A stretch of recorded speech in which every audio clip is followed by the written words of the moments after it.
Hello, everyone, and welcome to our end of season RAFT virtual data workshop. I'm Bailey Duarte, and Maggie, do you want to quickly introduce yourself? Hi, I'm Maggie Gardner. Thank you all for being here, and I'm going to go ahead and share my screen for our presentation.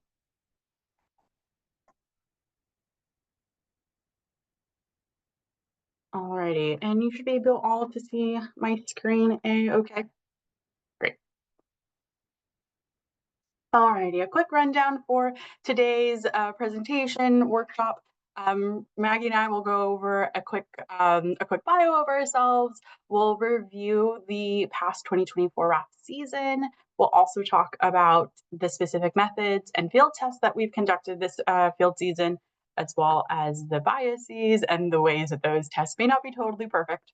And we'll wrap up with some resources so we can continue learning throughout the wet season, and we have the space for reflection at the end as well. Once again, my name is Bailey Duarte. I'm the Community Engagement Manager for LA Waterkeeper, and I've been with LA Waterkeeper for just under 2 years. And my role within RAFT is the more volunteer wrangling end. I'm the one setting up the volunteer registration pages, sending out those friendly reminder emails. And yeah, Maggie. And I'm Maggie Gardner. I'm our Science and Policy Manager at LA Waterkeeper. My role in RAFT is more the on-the-ground science piece, making sure that we're doing everything with the right protocols and kind of explaining some of the background behind the tests that we use. I've been at LA Waterkeeper just under 3 years. Alrighty, so RAFT is LA Waterkeeper's community science program. And even over my short time at LA Waterkeeper, it has had many different iterations, and our RAFT program has evolved, especially since COVID. Before COVID, the RAFT program was pretty intensive. There was a volunteer training program, and the volunteers had to be trained to do a very specific scientific protocol, and so there is a high barrier to entry. Since the pandemic has waned and we've been able to reopen this program, we've really refocused it to be an education program to introduce people to the LA River. We found that so many Angelinos forget that LA has a river or hasn't visited different sections of the LA River. So that's what we've pivoted this program to include today, and so that's that's what we'll be reviewing today. Now, over the past 2 years that we've been running this program, we have been able to visit all of the 9 sites that were originally visited in that original RAFT program. You can see on the map there are 3 main types of sites that we were visiting. We were visiting sites that are up in the headwaters that are much more what you think of as a traditional river. No concrete in sight usually. Soft bottom, natural surrounding, natural banks. We have the concrete line sections, which might be a much more traditional LA scene, where you have concrete banks and a concrete bottom with a channel that is cut out for the river. And then we have something in the middle where you have concrete banks, but you have a soft bottom. And these are sections where due to high water table and natural upwelling, it wasn't possible to put cement across the base of the channel. And this is kind of where you'll see these kind of hybrid situations where you do have these cement banks, but you do have vegetation and habitat coming through in those soft bottom sections.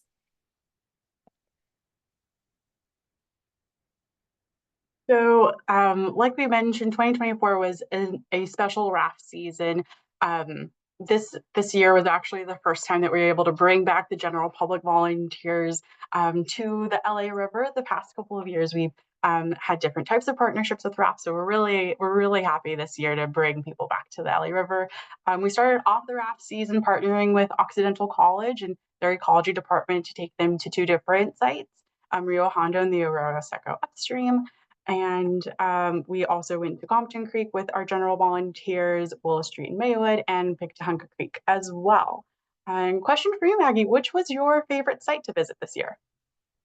I really have a special place in my heart for all the natural sites just because they feel like something very different for me since I live in Long Beach and feel like I drive along sections of the LA River on my way to work in downtown where there's just a lot of concrete. So I really enjoyed the Big Tahunga Creek site visit, That was a really special time. as well as kind of the Arroyo Seco upstream over by the Jet Propulsion Lab too. Both of those are really fun. I think my favorite, surprisingly, is Willow Street. I think because it's such an interesting spot within the river. It's where the mouth of the river kind of opens up within Long Beach and it becomes more of a wetland habitat, but still has those concrete sides. And it's a very interesting place within the river. It doesn't really look like anywhere else within the LA River. It doesn't look like the other concretized sections. It definitely doesn't look like the naturalized sections. Very special space. Now, when we're doing all of these tests, we have been using the Earth Echo Water Challenge kits along with some other tools that we bring along. And we're able to look at a couple different environmental factors at each of our RAFT site.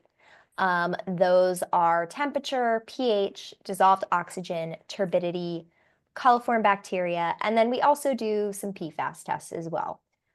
So I'm going to explain a few of these and then I will let Bailey jump in to explain a couple of the other ones. Temperature is probably one of the ones that's the most straightforward. We have a thermometer, we stick it in the water and we see what the temperature is. The reason we do this is we're really curious how cold or warm the water is. Certain plant and animal species have kind of a certain window that they can operate in. So these are tests scientists will take if they're looking at the possibility of an animal that may have traditionally been in this space but hasn't, maybe because we concretized parts of the river, to see if that animal, if it's reintroduced, could survive in that space. Bailey, I'll hand you over pH. Thanks. pH, from what I remember of my college chemistry courses, is the concentration of hydrogen ions in a fluid. But it's basically measuring how acidic or basic a liquid is.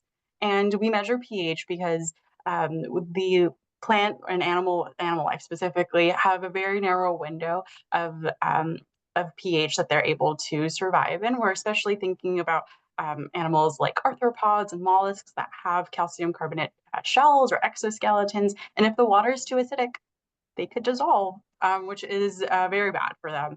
And so that's something that we use. And the method of testing that we're using for this is one of those color changing tablets. Maggie, do you want to explain dissolved oxygen? Yes, so similar to our pH tests, another one where we drop in some tablets that change the color of the water based on what the dissolved oxygen percentage is. If you did one of our field visits with us, this is the one that you have to shake forever. It's the tiny vial, and you just have to keep shaking it while these two dissolve. Now, dissolved oxygen is just a measure of how much oxygen is in the water and is accessible for the animals and plants that live there. And the way that I always explain it, because I started in environmental education, was you've got to DO the limbo. So the higher that limbo stick is, the higher that dissolved oxygen, more things can go under, more things can survive. The lower that dissolved oxygen goes, the kind of lower that limbo stick is, fewer things can make it under without falling over. And so if you want more things to be able to survive in a space, you're going to want to see a higher dissolved oxygen. And just be recognizing that if there is a lower dissolved oxygen, then you're going to have much lower biodiversity, and just it impacts what can actually survive in that space. I'll go ahead and explain turbidity. Turbidity is the measure of level of particles in a body of water. So essentially measuring how clear that water is. And the way we do that in our RAFT program is we use one of the Earth Echo Challenge cups. And at the bottom of every cup, there's a tiny little checkered sticker. Essentially, it's referring to a Secchi disc, which is what the actual instrument that scientists would use to measure this in larger bodies of water. but we're essentially looking at how clear the water is. And this is important because when you're thinking about water clarity, you're what's really happening is how much sun rays and photons can penetrate through that water. If sunlight can penetrate through, more photosynthesis can happen, and plant life and phytoplankton and things like that can thrive. If the water isn't as clear, less photosynthesis is happening, and less life will probably be there. Do you want to explain coliform bacteria, Maggie? Absolutely. So coliform bacteria is a test that we do where we pour about 10 milliliters of water into a test tube. It has a conveniently marked 10 milliliter spot, and it already has a tablet in it. We then don't touch this vial for 48 hours, and what it does is it turns yellow if it is positive for coliform bacteria, and it forms like a film on top, and it turns red if it is negative for coliform bacteria. Realistically, almost any kind of natural space, you're going to see some coliform bacteria just because it is indicative that there's a certain type of bacteria. It does indicate that there might be some harmful microorganisms present, but what this test does not do is tell you the quantity. So that's kind of the indication. If you're going to close down a beach, for instance, you're going to need to hit a certain threshold for it to be dangerous enough to shut down that beach. This is mostly telling us that, okay, there's probably some animals in the area that are defecating, and that's making its way into the water. But it has to be in a really high quantity for that to be dangerous.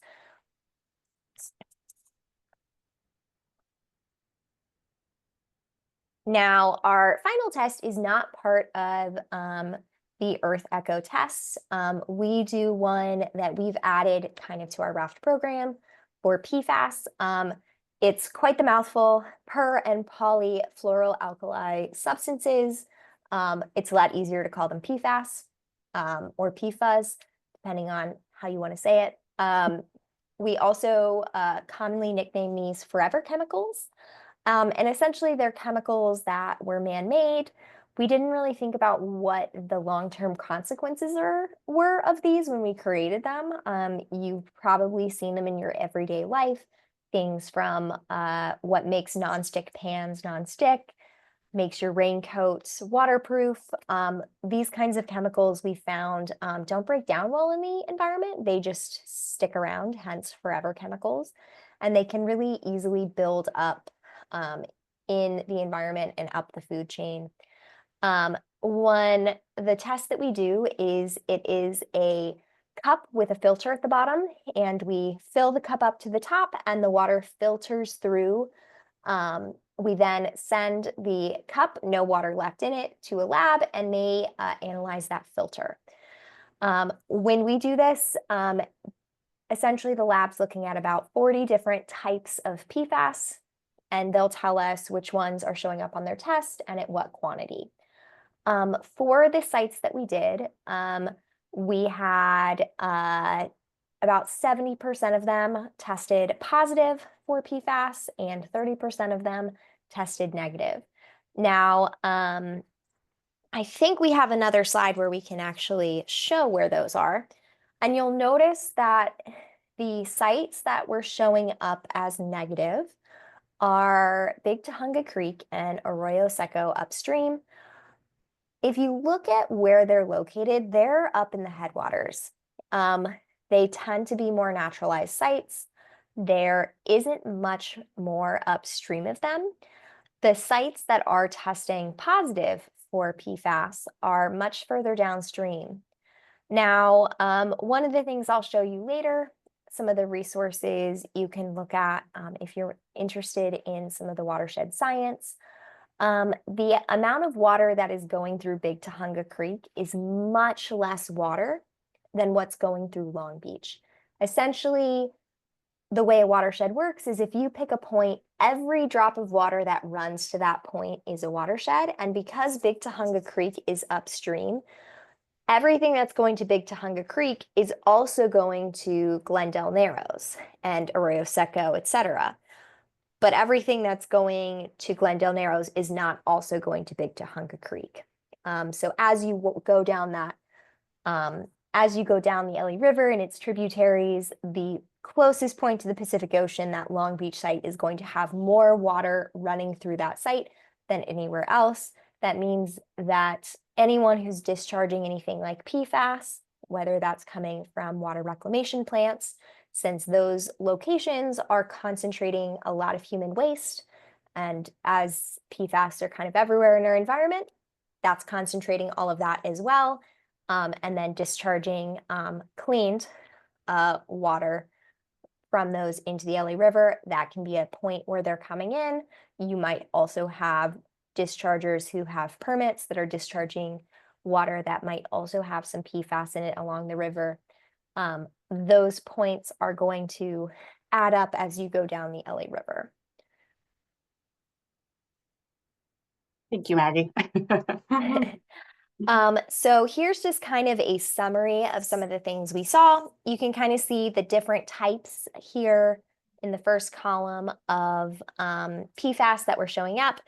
Some of the sites that we were showing a lot more types of PFAS that were positive, you're going to see Maywood Riverfront Park, Hollydale Regional Park, and Willow Street Bridge, which are all pretty southern spots along the LA River. You can see our two negative ones, Jet Propulsion Lab here and Big Tahunga Creek, are definitely more in the headwaters, more natural sites, less water traveling through them. So it's not too surprising that if we were going to have any negative sites, they'd be closer to the headwaters, and any positive sites would be closer to the Pacific Ocean, kind of that end of the LA River. You can see that some of the water turbidity can vary across all of our samples. We had some days where it was super clear, you could see everything. We had some days where it was super turbid, and it was hard to see through to our Secchi disc impersonator on the bottom of our Earth Eco, or yes, our challenge kits. There we For go. that Go challenge, I got you. Yes, I apologize. Everything's running together, y'all. Our temperature also could vary somewhat. We had some colder water, especially up in the headwaters. It tended to be a little cooler. But also as our season continued, we got some warmer water there at the end too. Our dissolved oxygen also varied somewhat, but we usually weren't hitting anything super low at like 0 parts per million, and we weren't hitting anything super high either. For our pH, we generally were seeing stuff around 7 to 8.5, and we were positive for coliform bacteria across everything. Now, kind of going on to the next slide. Bailey, you want to explain why some of our results might not be? Yes. May not be perfect. Yes, if you had the pleasure of joining Maggie and I at any of our RAFT field days, you'll hear Maggie's speech on how no one should ever create or have their master's thesis based on this. And I always joke at it, what are you talking about, Maggie? I am. But in all seriousness, these tests are not perfect, and we do need to address, number one, our own human error, and some of the other things that could be taking effect in these tests. I think the thing that Maggie and I have definitely both agreed on is with these tests, the most difficult thing, especially when it comes to pH, dissolved oxygen, especially, is the color changeability. We all perceive color a little bit differently, and especially if it's a cloudy day or a sunny day, or if you happen to put the white card behind your test result, that could impact the color that you're interpreting and therefore your results. So that's just one of the ways. Temperature specifically, we could hypothesize and say that the substrate of that particular section could impact temperature. Concrete can reflect the heat, and also weather conditions. And like Maggie mentioned earlier, with the season ending, we tended to see higher temperatures, and that could just be one reason why. And to round off the pH, we also, when we were talking to our volunteers of how to interpret their colors on their color chart, everyone's natural instinct is to say like, oh, water should be a perfect neutral at 7. But actually that's not the fact in natural waterways and ecosystems. So we encountered the bias of 7 as well, we'll call it here. And especially because we should be seeing somewhere probably like, it should be more basic, probably around 8 to 8.5 is where we usually would see it. But there is a huge difference between even 7 and 8 because of the way that pH is measured. It's just a massive difference. So when we see that big of a difference, that's really telling us that there is some bias and also probably some issues in identifying color across, because it can be difficult to measure different shades of green. Exactly. Becky, do you want to talk about any of the other factors, dissolved oxygen, turbidity? Yeah, I think turbidity kind of goes along with the color change. It's like how easy is something to see and you're comparing it against a chart. It can be really hard to say, okay, what in this spectrum of 0 to 100, where does this fall? Coliform bacteria, I am actually not really concerned. I think that one's probably pretty accurate. It's a positive or negative. We're getting results that we're expecting. I have also run it in my sink to make sure that not everything that we put in it is showing negative or is showing positive, and my sink did show negative, which is great because that is what you would like for your drinking water. Yes. The unique piece about dissolved oxygen that isn't present in our other tests is that, yes, it does have color change. You also have the issue that you do not want any oxygen in that tube when you start shaking it to dissolve the tablets.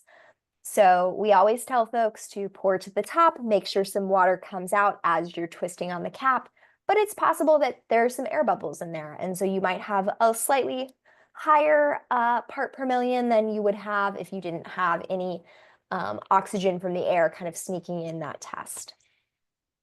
And that test is notoriously very difficult to dissolve, which is Yes.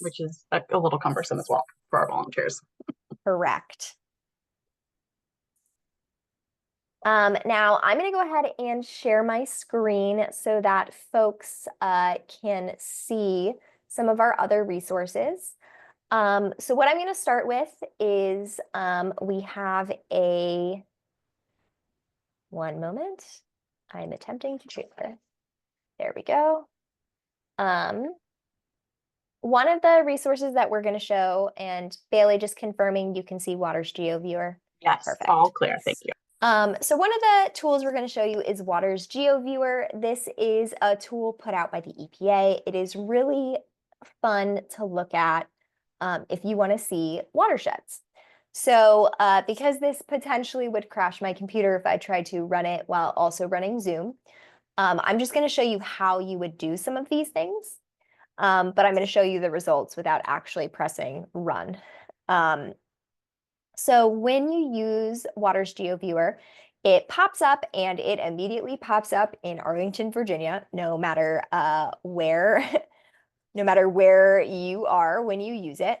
But the cool thing is you can kind of just look anywhere in the US, and we're gonna come over to the LA region, and you can set up essentially creating a watershed. So if you pick anywhere on one of these lines being a waterway, you can use this drainage area delineation at the top, and you can click upstream with tributaries, click a starting point. Let's come down here and pick Willow Street Bridge. We're going to just drop it in the waterway. I usually just put a really large number here, like 400 kilometers. I say show selected streams, show selected catchments, and then run. Now I'm cheating a little bit so that we don't have to wait for my computer to run this. But you can see here, it's showed all of the different streams and tributaries that are leading to this point at Willow Street Bridge. Now, this is a massive area. Keep in mind that LA County is like right here. You can kind of see City of Los Angeles here. This is a massive area. Oh, a droplet of water that falls here, a droplet of water that falls here, they're all going to make their way to Willow Street Bridge. Now, compare this to our site at the Jet Propulsion Lab. It is tiny comparatively. You can see that most of this site, and I did change the base map, which if you ever want to do that on any kind of GIS map, look for the kind of window-shaped item, and you can pick what you want your background to be. And here I just chose to do kind of aerial imagery, but you can kind of see it's mostly natural up here. There isn't much development. Also, compared to our last map that was covering much of Los Angeles, you've got just this tiny corner. It's a big difference in size and a big difference in the amount of water that's traveling through here. So going back to our PFAS test where this was negative and this site was positive, you can kind of see why, just from even a probability standpoint, this site would probably be more likely to have PFAS than this site. This can also be just really interesting when you're thinking about kind of why one site might have pollution and one site might not.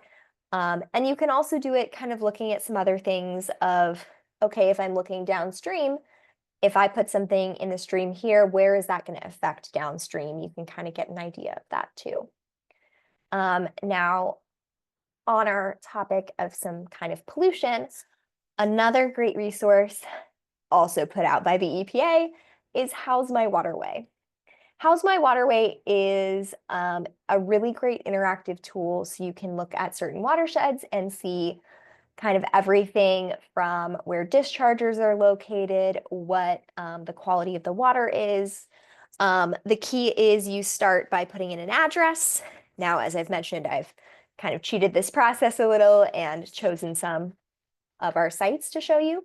So this is a watershed that is where our Sepulveda Basin site is.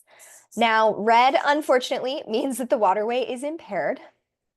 Green would mean it was good, and purple means its condition is unknown. So if we zoom in here, this is our Lake Balboa, and it's feeding in to the LA River piece here. Here's Bull Creek that's kind of running in this like little tiny cutout that would be a separate watershed. And you can kind of see there's a lot going on here. We can turn on this button here to see where water monitoring stations are. So we'll zoom out a little bit. And you can see all these purple dots. So these are places where there are water monitoring stations and they're taking some water quality measurements.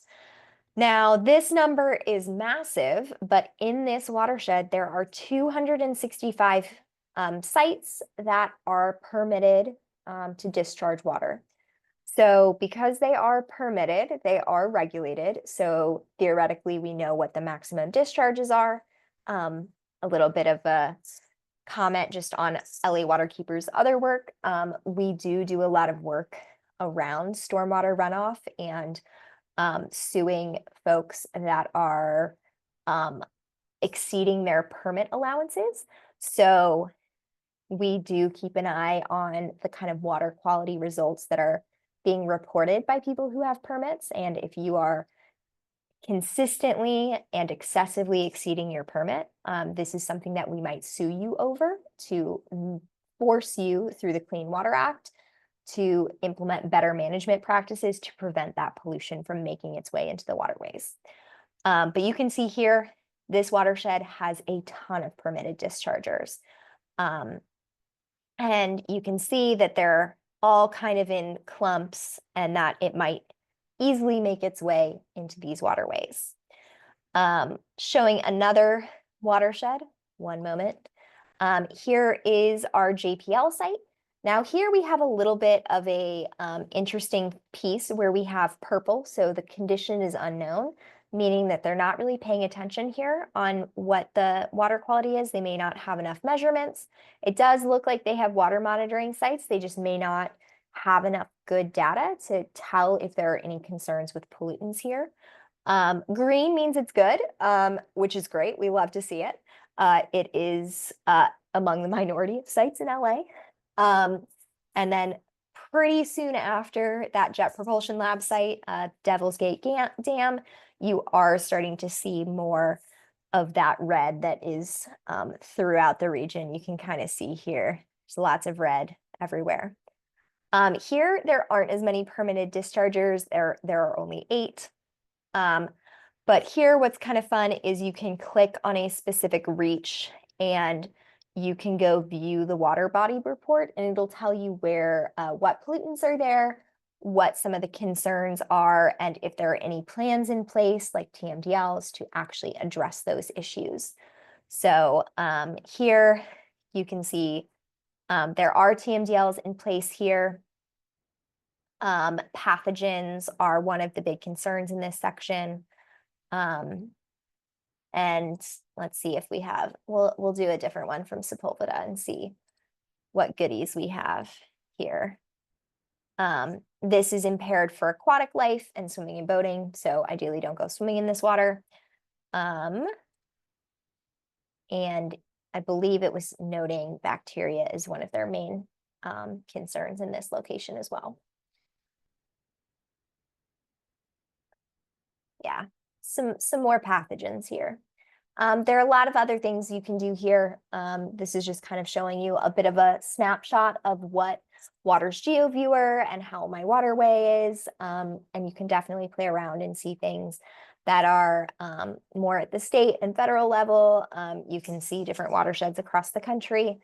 All kinds of really fun, interesting things. And I would encourage you, if you're interested, to take a look at these and kind of enjoy exploring them. Thanks, Maggie. I'm going to go ahead and bring us back to our presentation. Give me 1 second.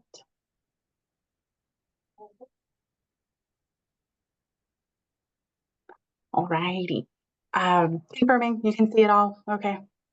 Yes, I can see it. Beautiful. The last resource that we want to share tonight is our water activist training. This is available on our YouTube channel.